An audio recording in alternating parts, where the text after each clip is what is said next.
a wet year does is it highlights the issues that have maybe been stored up that we were getting away with, or soil damage or soil health issues that were, hovering in the background maybe, and those become highlighted in a wet year. So it does certainly offer a bit of clarity in terms of what the issues are that we need to be addressing.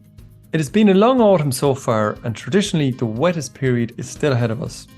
There are a number of fields not planted due to waterlogged areas, and others which have been planted but are very patchy due to surface or subsurface water. For any field to achieve the highest yields, it's the average yield across the sown area in the field which must be counted. Ensuring all of the field has a good crop starts with ensuring the field does not become waterlogged. You are listening to the latest episode of the Tillage Edge with me, Michael Hennessy. We would really appreciate it if you could listen, follow, and give us a review on Apple or Spotify, or wherever you get your podcasts from. As depressing as it is looking out on wet ground, perhaps this could be seen as an opportunity to identify and plan how to achieve better drainage in the wetter fields. Drainage can be tricky to get right, but it's often the simple things which can make a big difference. In the first of 2 episodes, I'm delighted to be joined by Pat Tuohy, a researcher in Teagasc dealing with soil hydrology and drainage, to chat about all things drainage. Pat, before we get into chatting about drainage per se, we might just talk a little bit about compaction. Is there anything growers can do at the moment as regards compaction in their fields? Look, it has been a very difficult year and conditions haven't suited. I suppose the timings have been, the timing of the rainfall as it came have, I suppose, resulted in a lot of compaction issues, as you say, with heavy machinery and so on. But I suppose the bottom line with compaction, the horse is bolted to a degree when the compaction is being done. If it can be avoided, I suppose prevention is going to be better than the cure. In terms of assessing it or resolving it, unfortunately, we're going to have to wait till we get, dry soil conditions again and try and incorporate some of that cracking or some of that improvements in soil structure in time. I suppose what a wet year does is it highlights the issues that have maybe been stored up that we were getting away with, or soil damage or soil health issues that were, hovering in the background maybe, and those become highlighted in a wet year. So it does certainly offer a bit of clarity in terms of what the issues are that we need to be addressing. Yeah, I suppose you can see that in a lot of the, perhaps maybe more so maybe in some of the non-plough based systems where you have headlands that are just not looking happy, I suppose, at the moment, and there might be very little in a lot of those headlands. So maybe something for people to keep an eye on. But I suppose maybe the other issue along the way is there's certainly lots of ponding out there in various different parts of fields where they might have shown up for a day or 2 other years, but certainly this year they've come in much earlier and have stayed around a bit longer. We might just maybe touch upon maybe first, before we go in terms of trying to solve the problem in the middle of the field, maybe farmers should be looking at the outside of the fields as regards the maintenance of some of the drain outlets. How long or how often, I suppose, maybe should farmers be looking at this? I'd always be, I suppose, keen, Michael, on a little and often approach, which is kind of the opposite of what tends to happen. And, as a rule of thumb, I would say every second year there should be, a level of maintenance being done. So that's keeping an eye on open drains, keeping an eye on field drain outlets, and the two words I would always think of would be mapping and marking of field drains. So mapping, so that if there's a field map somewhere, that we have an indication on that map where drains are. Look, there's generally going to be a couple of generations of different drainage work done, so we're not necessarily going to know, what went in where, but if that was recorded on a map, that would be very useful down the line in terms of maintenance. And then failing that, or I suppose as well as that, they should be marked to some degree in the field, and outlets should be, put in such a state that they're, relatively easy to find. Having that done, then it allows for, a maintenance regime to be done. If a drainage system has gone in, however old it may be, if we know where it is and we can keep an eye on it and keep it maintained, then obviously that's, a very good way of managing it. Whereas if it's gone in and kind of forgotten about, well then, there isn't a whole lot we can do. Just in terms of mapping, obviously is very straightforward on a map, but in terms of marking within a field, have you come across any clever ways that people have done it? I'm just reminded of, I seen a video there where somebody was doing a lot of it in the UK, And I thought it was quite clever. He was going around with a bunch of daffodils, and actually he was just planting daffodils at the just on top of the bank at the edge of it. I thought, yes, that'll remind you every year exactly where it is. I thought that was Yeah, reasonably clever. I haven't seen that one, Michael. Yeah, but again, something like that, something that would be there in the long term, something like, a painted fence post or some marker, as you say, where the outlet is. Um, the outlets tend to be, if they can be extended with a bit of a concrete pipe or a bit of stonework or a bit of masonry around the outlet that kind of separates it maybe from the bank, that it's there, incorporated in. It makes it a more robust outlet anyway, and it makes it so it's less likely to be suffering from damage or suffering from maintenance issues. And if there is maintenance issues, it's clear and obvious where it is. It's not something that gets overgrown too easily or gets buried too easily or, as I say, forgotten about. So just to explore that a little bit then, Pat, just in terms of the outlet part. So let's just say a farmer gets down and sees in the outlet part that the finds the pipe, maybe eventually with the dirt and shocks and everything else that might be around it, and there's maybe a poor enough water flow coming out of that. Maybe the farmer thinks it should be an awful lot more. What would you think is the next kind of process in that in terms of trying to figure out or problem solve it, if you like?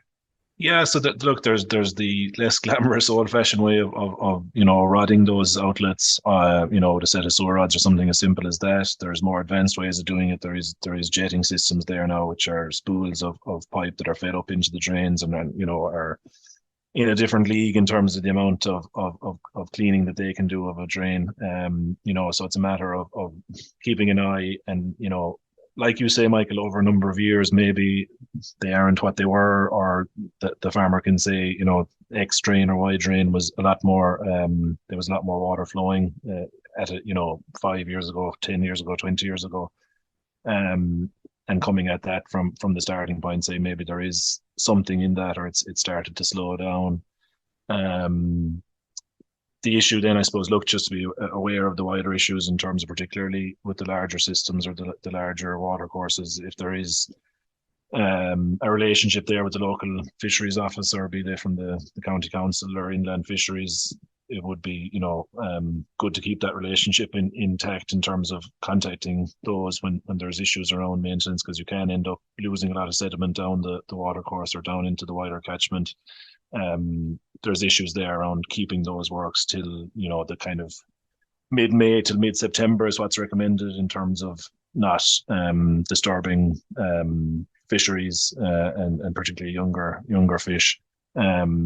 And doing, as I say, the little and often. So one side of the open drain at a time, picking small blockages here, there, every second year, as opposed to coming in every 10 or 15 years and doing, a root and branch cleaning of the whole thing, which is, doesn't help from the losses and the sediment losses point of view, and certainly doesn't help from the drainage over that 10 years if things aren't being looked after, as I said, more routinely or more regularly. You mentioned root and branch, and which reminds me of I suppose a number of problems people have with outlets coming out in drains where there are trees around. In terms of roots getting up, which you'd often hear farmers talking about, roots getting up tens of meters up along the pipe.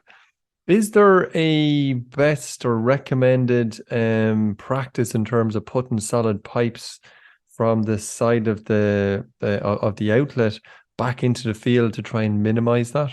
Yeah, so it's the same approach really, Michael. So you extend the drain beyond the bank and use a concrete pipe or a sewer pipe or a non-perforated pipe, and build, as I said, the outlet up a bit in terms of keeping it separated from the bank to a degree. And then, as I said, keep coming back and keeping an eye on it. And if there is plants growing in and around, or the vegetation growing in and around, those are kept in check as much as possible, as part of the wider maintenance that we have been that I've been mentioning. And you mentioned the local fisheries, or I don't know whether councils are involved in that. If or is there a rule of thumb maybe in terms of going after rivers that might be causing a problem? The water is just not getting away fast enough, or it's building back up and it's not allowing your drain to exit, or your drain is underneath the water level. Is there a rule of thumb as regards the size of river that you need to be concerned about and consulting people over, or does it apply to every river, if you like? It applies to everything, really, Michael. I suppose there isn't a direct answer in terms of a particular size of a river, a particular size of a stream. It's more so, as I said, what the species are in there, or if it's a spawn, if there's fish spawning in the vicinity or downstream. It's a good idea anyway in terms of if there is works being done. A simple sediment trap can restrict the losses that are there. So it would be something like a bank of stones or something that would slow the water or result in the water dropping the sediment before it leaves the field or leaves the farm, as a precaution. So it's those kind of things. But again, the local fisheries officers will be able to give a good steer in terms of the timing of the operation and some little mitigations that might be put in place to try and limit any effect there might be downstream. And I can hear farmers wheels turning before we get even any further, kind of going, no, I don't know about telling them at all. Now, I mean, as soon as I tell them, are they just going to say stop and I might be able to go near these things at all? Or are, the likes of the fisheries reasonable enough in terms of ensuring there is maintenance, that it's a good thing rather than a bad thing? Or what way do they view this kind of thing? Yeah, no, I've found them to be very approachable, and look, as a general rule of thumb, it's good to keep in contact with them and keep that relationship up. So I wouldn't see that as being a wider issue. And it's what I'm describing there, it's fairly simple precautions to be taking in terms of timing and in terms of prevention of downstream issues. So again, they'll just be in that mindset to just give a few tips in terms of managing that. Okay. And there are a number of farmers out there, when we're talking about the protection of areas, who have some of these SACs or special areas of conservation on their farm coming down towards large rivers. Is there a process or things that farmers should be aware of in terms of either draining some of those areas or some of the drains that pass through those areas from the more commercial parts of the land in that field, or maybe over the entire farm? And how does a farmer, I suppose, navigate all of that if there is some maintenance needed? Yeah, so the rule with the SACs, there's a list of notifiable actions that they must seek consent if they're undertaking any of those actions, and one of those is anything to do with deepening or cleaning or maintaining or existing drains or installing drains. So they would have to seek consent or notify the relevant authority, which is the National Park and Wildlife Service, generally speaking. So again, that there's an obligation there, I suppose, to keep that in mind. If an SAC is included in the area of interest or the area where the works are going on. But would that necessitate, say, in terms of maintenance, that let's just say there's, I don't know, a 30-acre field, but the SAC is at the edge of it going into a river. 30-acre field has been severely impacted because of a maintenance issue that needs to be done across that. Is there any issue, do you think, where the disturbance is minimal in fixing up those type of areas? Yeah, again, I suppose if you're interacting with an SAC in any shape or form, even if it is a relatively low proportion of the area in question, it does come under the same obligation in terms of notification. So it's just worth bearing in mind, really, Michael. We will join Pat again next week when he talks about tackling ponding in the middle of fields and how subsoil in the field has a huge bearing on the type of drainage system which should be used. I also want to point out to you that the Teagasc Drainage Manual on the Teagasc website gives a much greater detail into this area. To find it, just Google teagasc.ie and drainage, or click on the link in the show notes. So that's it for this week, and a huge thanks to Pat for joining me on the show. Finally, don't forget, if you enjoyed the podcast, then recommend it to a friend or colleague. And as always, rate, review and follow on Apple or Spotify so you never miss an episode. And for more information, go to teagasc.ie. I'm Michael Hennessy. Thanks for listening. I'll be back next week with more tillage news and advice.